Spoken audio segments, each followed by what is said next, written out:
तो भगवान भक्त के बिना कुछ भी नहीं है और भक्त भी बिना भगवान के कुछ भी नहीं है।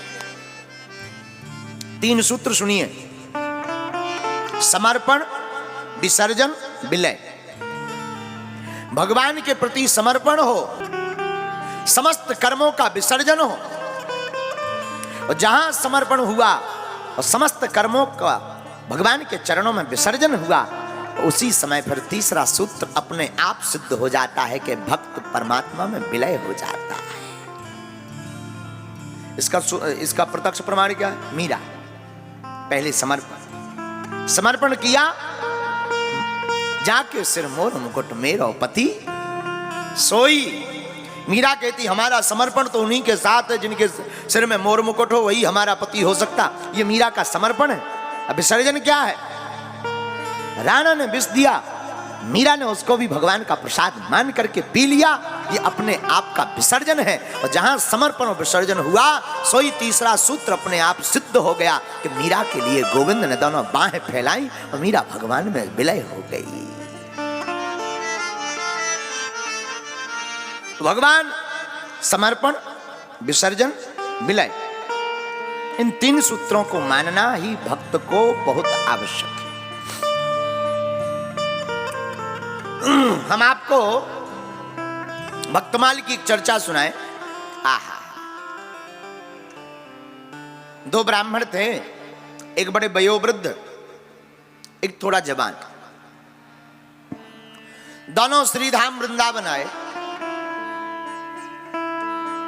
वृंदावन में यात्रा करते करते करते जो बूढ़े ब्राह्मण थे वो बीमार पड़ गए। बीमार पड़ गए तो जो जवान ब्राह्मण थे उन्होंने बड़ी सेवा की, खूब सेवा की, भोजन पवाया, स्नान ध्यान करवाया, कपड़े बदले, मालिश वालिश की। वह वृद्ध ब्राह्मण बड़े प्रसन्न भये। और जब वो पूर्णतः स्वस्थ हो गए तो उन्होंने युवान ब्राह्मण से कहा, आपने जो हमारी सेवा की वो हमारा कोई ऐसा बेटा भी नहीं कर सकता। इसका ऋण तो हम चुका नहीं सकते, लेकिन हम आपको वचन देते हैं, जब यात्रा पूरी हो जाएगी और वापस जाएंगे तो हम अपनी पुत्री का विवाह आपके साथ करेंगे। साक्षी गोपाल जी के सामने ये बात कही। अब कुछ दिन बाद यात्रा पूरी हो गई। सोई श्रीधाम वृंदावन से दोनों ब्राह्मण अपने गांव आए। गांव में कुछ दिन बीते तो युवान ब्राह्मण एक दिन पहुंच गया घर, उन वृद्ध ब्राह्मण के मकान पर। महाराज जी, आपने कहा था कि अपनी बेटी के साथ हमारा विवाह करवाएंगे, अब आप अपना वचन निभाइए। तो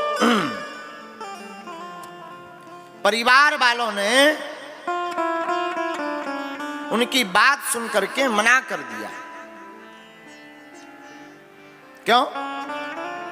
आपने वचन दिया, ये बूढ़ापे के वचन है, दिमाग तुम्हारा सिर सटिया गया हो गया।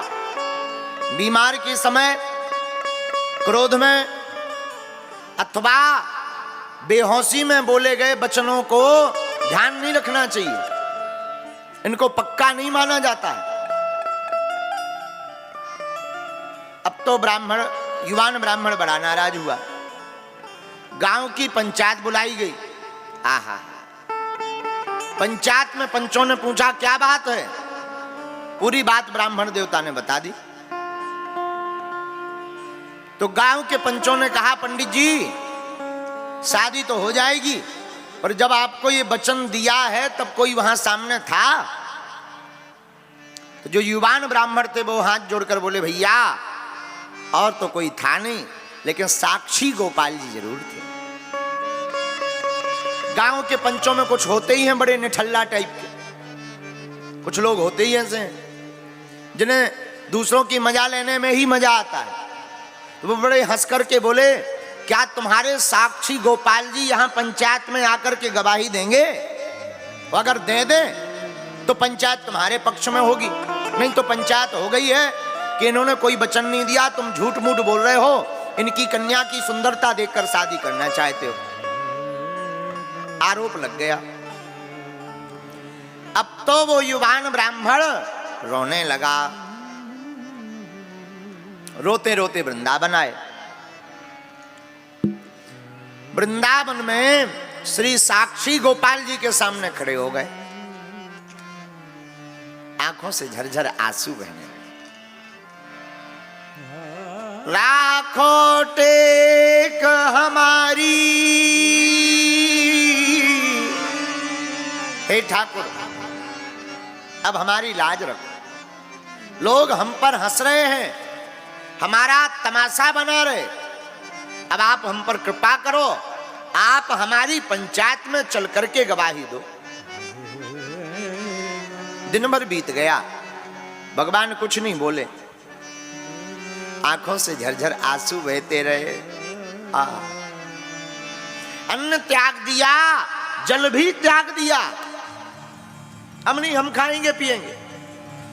आप जब तक श्री साक्षी गोपाल जी जवाब नहीं दोगे तब तक हम खाएंगे ही नहीं, मर जाएंगे। और गांव तो जाएंगे ही नहीं, क्या मुंह दिखाएंगे। पंचायत वाले कह रहे थे गोपाल जी को लाना, क्या खाक मुंह दिखाएंगे। 2-3 दिन बीत गए, भगवान ने सोचा मर ना जाए, नया कलंक और लगे। सोई साक्षी गोपाल जी बोले भैया, अरे पंडित जी आप बड़े पगला दिख रहे, क्या कभी मूर्ति चलती है। इन्हें अब आत्मसंतोष हो गया। हाथ जोड़ करके पंडित जी बोले महाराज क्षमा करो, चलती है या नहीं ये तो नहीं है पता, लेकिन जब मूर्ति बोलती है तो चलती भी होगी। ठाकुर जी ब्राह्मण के भाव पर बड़े रीझ गए। बोले अच्छा ठीक है, आप कह रहे तो हम चल रहे, पर हमारी भी शर्त है। क्या? हम आपके पीछे पीछे चलेंगे और तुमसे ज्यादा डबल डोज का भोजन रोज पाएंगे हम।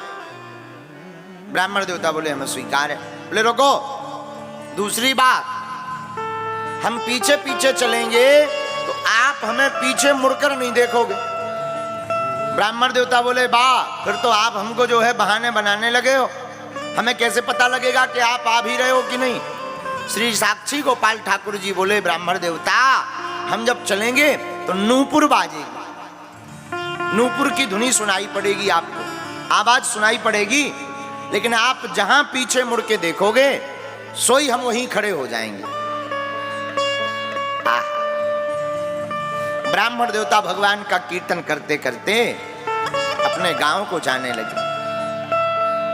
अपने गांव के नजदीक पहुंच गए, सोई इन्हें लगा के लगता है नुपुर की धुनी बजना बंद हो गई, और जहां पीछे मुड़ के देखा सोई ठाकुर जी हंसते हुए खड़े हो गए। पंडित जी अब नहीं हम जाएंगे, हमने वचन दिया था। महाराज फिर तो बात बनी बनाई सब बिगड़ गई, पूजा पाठ भी व्यर्थ गई और गांव वाले नहीं मानेंगे। तो भगवान बोले एक काम करो, गांव वालों को यहीं ले आओ, हम यहीं गवाही दे देंगे। और पंडित जी ने जब जाकर गांव में बताया कि साक्षी गोपाल जी आए हैं गवाही देने, सब बड़ा हंसने लगे। बताओ भगवान भी कहीं आते हैं। लेकिन जहां गांव वाले भागे भागे गए, सोई सब देखते हैं कि ठाकुर जी श्री साक्षी गोपाल जी वहां पर खड़े हुए हैं। और श्री साक्षी गोपाल जी गांव वालों से बोले भैया बात सांची है। क्या सांची है? हमारे सामने तय हुआ था कि ये वृद्ध ब्राह्मण अपनी बेटी का विवाह इन पंडित जी के साथ करेंगे। पंचायत जय जयकार करने लगी और उन ब्राह्मण देवता की आंखों से आंसू आ गए। और यहाँ पर इस कलयुग की घटना से सिद्ध हो गया भगवान भक्त के अधीन।